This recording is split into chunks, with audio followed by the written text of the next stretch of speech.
Good morning, YouTube. Today's video, I want to walk through Dehancer Pro. Dehancer is a film emulation plugin that you can use inside of any of your editing software. And it has been one of these film emulation plugins that I've wanted to try for a long time. And so I'm lucky enough that the Dehancer team emailed me and said, hey, would you like to make a YouTube video and we'll give it to you for free? I was like, okay, yeah, sure. So part of this agreement as well is that I'm able to give you a 10% discount and you can use the code PAUL10. Guys, I'm finally a social media influencer. I've got a discount code for you. So stick around, who knows what's gonna happen next? YouTube takeover. But that is all to say this is technically a sponsored video. So I'm gonna do my best to give it to you straight. Dehancer, they're not gonna see this video. They're not gonna give any input. They're not gonna wanna change anything. So this is just straight from the heart to you. I wanna go through something that I haven't personally been able to find about Dehancer on YouTube.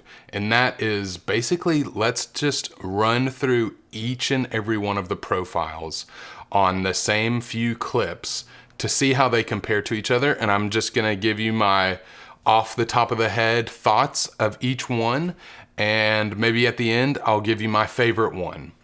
So let's get started. Okay, I've got 4 clips from recent projects that I like the way that they look, and I want to use these to go through and see what all we could do with Dehancer. Look through all of those individual profiles. So we've got at the top left, we've got more of a corporate look with a 2-person interview. Top right, we've got the most recent competition that I did for Saint Street Studio with the 2 bicyclists. The bottom left was like a live music video capture, and the bottom right is a clip from my most recent short film, Cowboy. And basically all that I've done with these clips so far on a clip level is do a little bit of exposure adjustment as well as white balance adjustment. So they should be all pretty neutral, even though they are, a few of them are fairly stylized just in the way that we shot them. Those are all on the clip level. Now I'm gonna add Dehancer on the timeline level of our color grading. So I've already got it typed in up here, Dehancer Pro. Let's do this. Okay, drag it on, and immediately it affects all the clips with a profile. Now, Dehancer will actually do your color space transform for you. So you can see up here in the top right, the input, it's thinking that the source that we are feeding it is a Rec. 709 source, but it's not actually. All of these clips were shot on the same camera. It was the Sony FX6, so we'll find that, Sony FX6, Cinema Line FX6.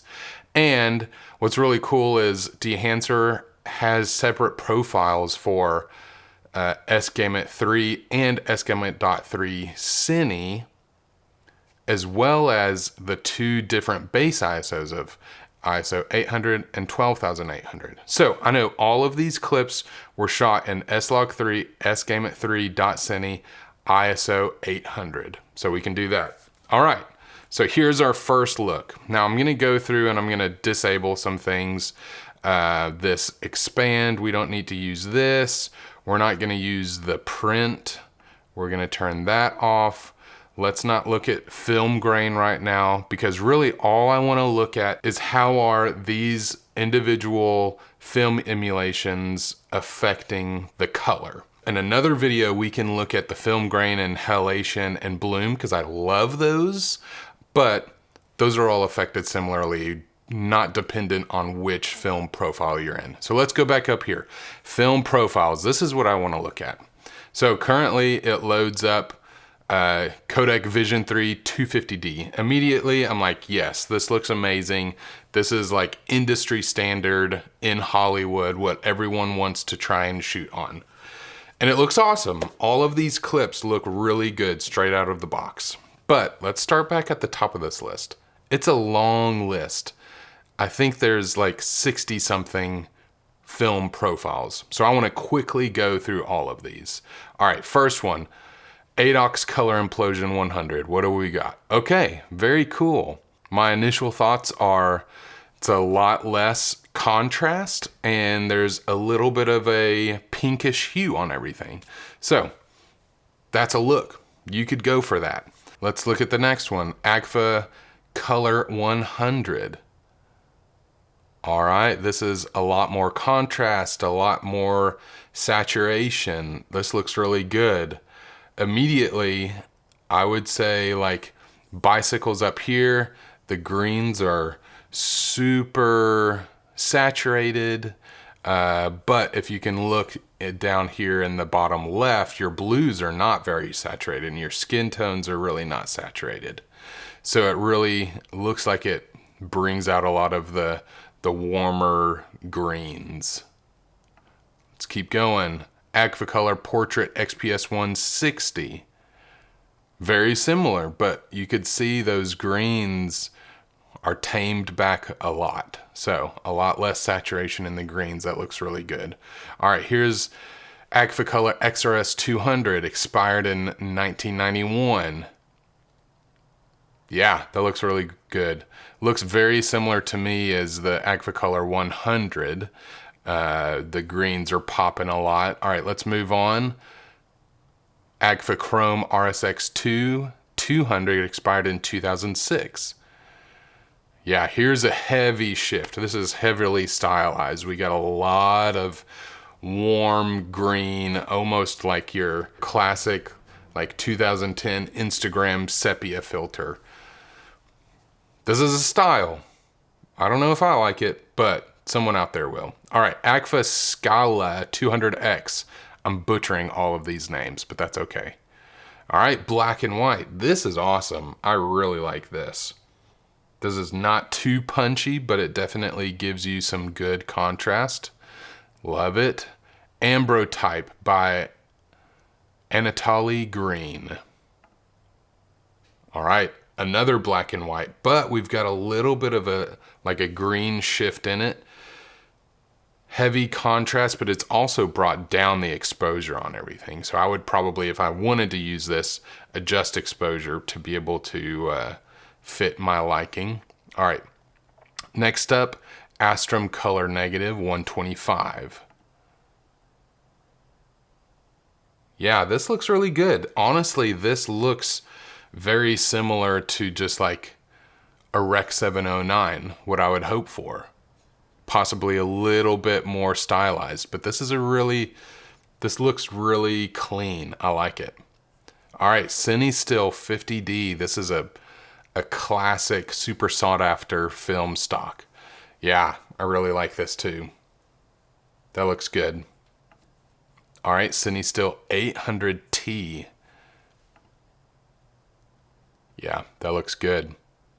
A little bit less contrast as the Cine Still 50D. All right, Fuji Eterna Vivid 500, expired in 2013. I love Fuji Eterna. Let's see what Dehancer has done with it. Yeah, looks really good. I like that. I would definitely use it. All right, Fuji Reala 500D, expired 2013. Yep, I saw like some blue, green, cyan shift in there. You can really see that like in the sky of the bicycle clip, but as well as, you know, this music video down here, all of the lighting was very blue, but has even shifted the skin tones very blue as well. All right, Fujichrome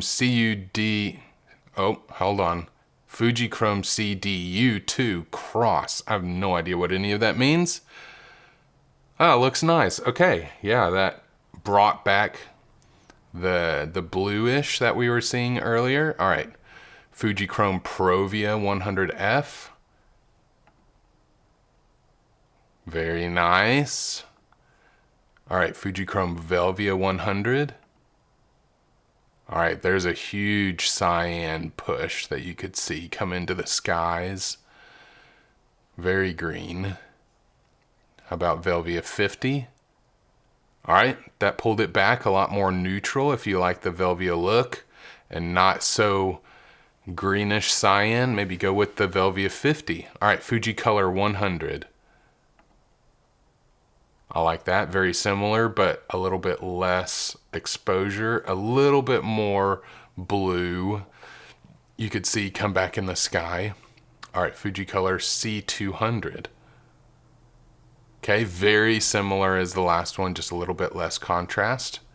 All right, Fujicolor Natura 1600.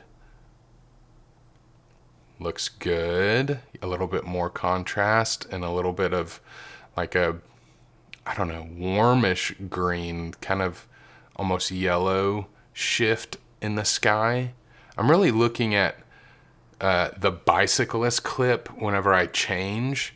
I'll start looking at some of the other clips a little more heavily, but you can pause the video and you can make all of these comparisons yourself. All right, Fujicolor Print Industrial 100. Yeah, a little bit less contrast, much more neutral. Let's do the Industrial 400. Even less contrast. All right, Fuji Pro 400H. This is a classic one. Yeah, very greenish yellow shift compared to the last one, but this still looks so good. You can see a lot more contrast, or not contrast, a lot more saturation in these greenish yellows in the grass. All right, let's do Fuji Superia 1600. Looks really good. A little bit less exposure. Superia 200. Yeah, that all shifted a little bit less contrast, but looks really good and kind of warmed up compared to the 1600. All right, Fujifilm FP100C. Whoa, big shift, huge color shift overall, looking a lot more blue cyan over everything. Here's Fujifilm Instax. All right, yep, we kind of went the opposite direction. Very like greenish red. You can see even in our waveform over here, a lot of green and red in the highlights. Really over the whole image. You can see basically your blues are the bottom of all across everything. All right, let's do Instax Digital Intermediate. Okay, that shifted a lot more blues. So we've got like greenish yellows in the highlights, but now a lot of blues in the shadows. You can really see that in like the cowboys' hats and the horse right here. So if you want like a heavy color separation of like greenish red, tealish blue, this would be a good starting point. Fuji Instax Digital Intermediate. All right, next one. Neopan Acros 100. All right, back to black and white. I love this too. This is so cool. That's like instantly I would run with that if I was going for black and white. That looks really good. There is, as you can see in our scopes, a little bit of a green cast over everything, but just looking with my eye, I'm not really seeing that too much. That looks really good. All right, Ilford HP5 Plus 400. Yep, another black and white, very similar, maybe a little bit more contrast. Ilford XP2 Super 400. Yep, you can see that color shift in there as well. This is a really nice black and white, but you can see in our waveform, the color shift has kind of gone more teal. You can see right here in the highlights, and a lot more contrasty than those previous couple of black and white. All right, I really like this one. Kodak Aerocolor IV 125. All right, back to color. This looks really nice. I feel like that jump from black and white to color is kind of throwing my eyes off, but I do really like this. We're into the Kodaks. Here we go. All right, Kodak Color Plus 200. Looks really good. A bit of lifted shadows, less contrast. Here's Eastman XX5222. Back to a black and white. Yeah, this is a black and white that is a little bit more lifted shadows, but you can see that green color cast as well, which is nice. I mean, to the eye, it looks really good and natural. And I think that this would be what a black and white film stock would look like. It's not going to be a perfect black and white. There are going to be these green or cyan color shifts in it. So that looks really nice.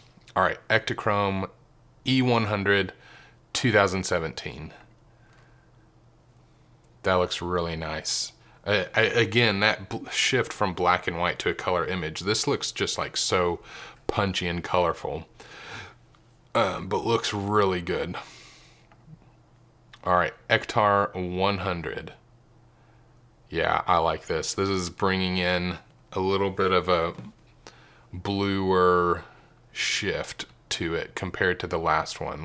I'm gonna go back just so I can have my eyes adjusted. Yeah. Ektar 100 definitely has a little bit more blues in the shadows, but I like it. Looks good. All right, Ektar 25 expired 1996. Okay, yeah, looks good. Just less contrast, a little bit less saturation, being a 25 ISO. All right, Kodak Gold 200. Yeah, that looks really good. Just a little bit more contrast. Kodachrome 64 experimental. All right, let's see what this does. Yeah, that looks really cool. You can see in Cowboy a lot more magenta pinky coming into the shadows and midtones. And you can see that here on the scopes as well. The greens are at the very bottom of the waveform, so you're not getting that green balance. I like that a lot. All right, X-Pan 125 expired in 1979. Oh yeah. This is retro. Very green, black and white, lifted shadows. All right, Portra 160. This looks good. Yeah, very simple, low contrast, low saturation. There is still a good bit of saturation in the greens of this grass in the cycling clip. All right, 160 NC. Don't know what NC means, but it really just added a little bit of more contrast in the shadows, so drop the shadows a little bit. 160 VC. Someone in the comments, please, you're gonna hate me, I know. Tear me up. I don't know what all of these things mean, but here's VC. Okay, dropped the highlights a little bit. All right, Kodak Portra 400. This is probably one of the most well-known photo stocks. Looks really good. I saw a little bit of a green shift compared to the last one, but this is nice. I mean, you could start here and run with it. Portra 800, another one. Yep, just brought down the highlights a little bit, being a higher ISO, but not much color shift. All right, Kodak Pro Image 100. Yeah, we got a little bit warmer, brought our contrast back, highlights back up. Looks good. Kodak Supra 100. Looks good. I'm kind of just comparing all of these to the previous one. I'm going to try and stop in enough time for you to be able to pause, get a good look on what all of these are. All right, Kodak Ultramax 400. Looks really good. A little bit less contrast. All right, Vision3 200T, which I do know T is tungsten. Yeah, that's awesome. A little more washed out, less contrast in the blacks. Here's the one we started with, 250D. See, now that I'm looking at this, this has like quite a green cast to it that I'm not a huge fan of. If I was starting here, I think I could adjust for that. But after looking at all of these film stocks, this may not be my favorite anymore. But let's, oops, I went way too far down. Let's look at Vision3 500T. That's really nice. That's definitely a film, like lifted black look, but still very neutral in my mind. There is a little bit of a green cast you can see, a little bit more cyan. All right, here's Vision3 50D. Yeah, we brought back some of the contrast, a little bit more warmth. All right, Konica Centuria 100 DNP. No idea what that is, but let's look. Yeah, that's cool. Looks good. I'm just gonna roll through these that I don't know much about. Konica Impresa 500, expired 2006. Yeah, big green color shift. Konica Minolta VX400 Super. Oh, that's cool. Yeah, a little bit more balanced, but it looks like in the shadows we've got a lot of warmth. I'm seeing here and especially here. Lomochrome Metropolis XR 100 to 400. Very desaturated look. Not really a fan of that. Lomochrome Purple XR 100 to 400. Yeah, that's a look, very stylized. Don't think I'll ever use it. Orwo Chrome UT 2.1 Daylight, expired 1992. This is interesting as well. Super contrasty, super saturated, very color shifted, like warm shadows, cool highlights, which is not really my thing. I kind of like the opposite of warm highlights and cool shadows. So I don't know if I'm a fan of that. All right, Polaroid Polachrome 35mm, expired 1986. Yeah, very washed out. This is, I mean, if you look at the waveform, this looks just like not much different than a log image. I'm just gonna turn off Dehancer.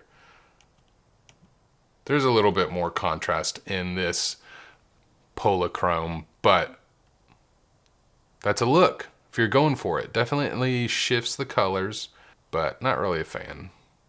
I don't know when I would use that in a real scenario. All right, Polaroid Type 100 Sepia, expired 2009. Here we go, Sepia.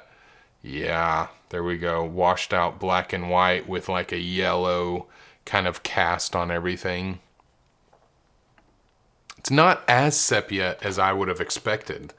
You know, I kind of grew up with the understanding of sepia coming from that like early 2008, 2010 Instagram filter. So this is definitely not as bad as that.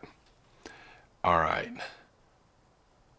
I don't even know how to say this. Let's give it a try. Prokudin Gorsky, 1906 experimental. Oh, that's pretty cool. I don't mind that. A very yellowy green, but experimental, that's not too far. Definitely heavily saturated. All right, Rollei CN200. There we go. That looks pretty cool. Rollei Ortho 25. Black and white. I like this one. This is super contrasty with a little bit of a green cast to it, similar to the other black and whites. All right, last up, we've got Svema Type 42, expired 1991.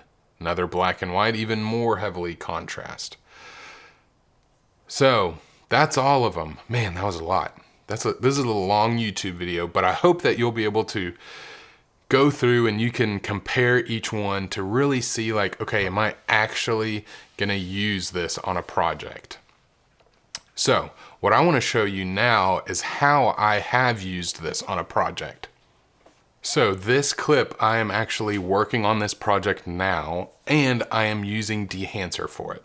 So basically what I've done is I've done a little bit of exposure, white balance, and now what I'm gonna do is not use Dehancer's Rec. 709 conversion. I'm gonna use a LUT by Caleb Pike to get us to Rec. 709. And just for this example, I'll just add another node at the clip level for Dehancer. So bring Dehancer here. So our source is Rec 709 because I've already done that conversion. I'm gonna disable the film. I'm gonna disable the expand. I'm gonna disable everything just to get us to a clean image to where we turn on and off Dehancer and nothing is happening. So what I'm going to do, how I've liked to use this, is instead use this print function. So I'm gonna enable it, and instead of linear, which doesn't change it at all, I'm going to use the Kodak 2383 print film. So from there, that gives me like a really nice balance between a clean like corporate image and a film print. I think this looks awesome.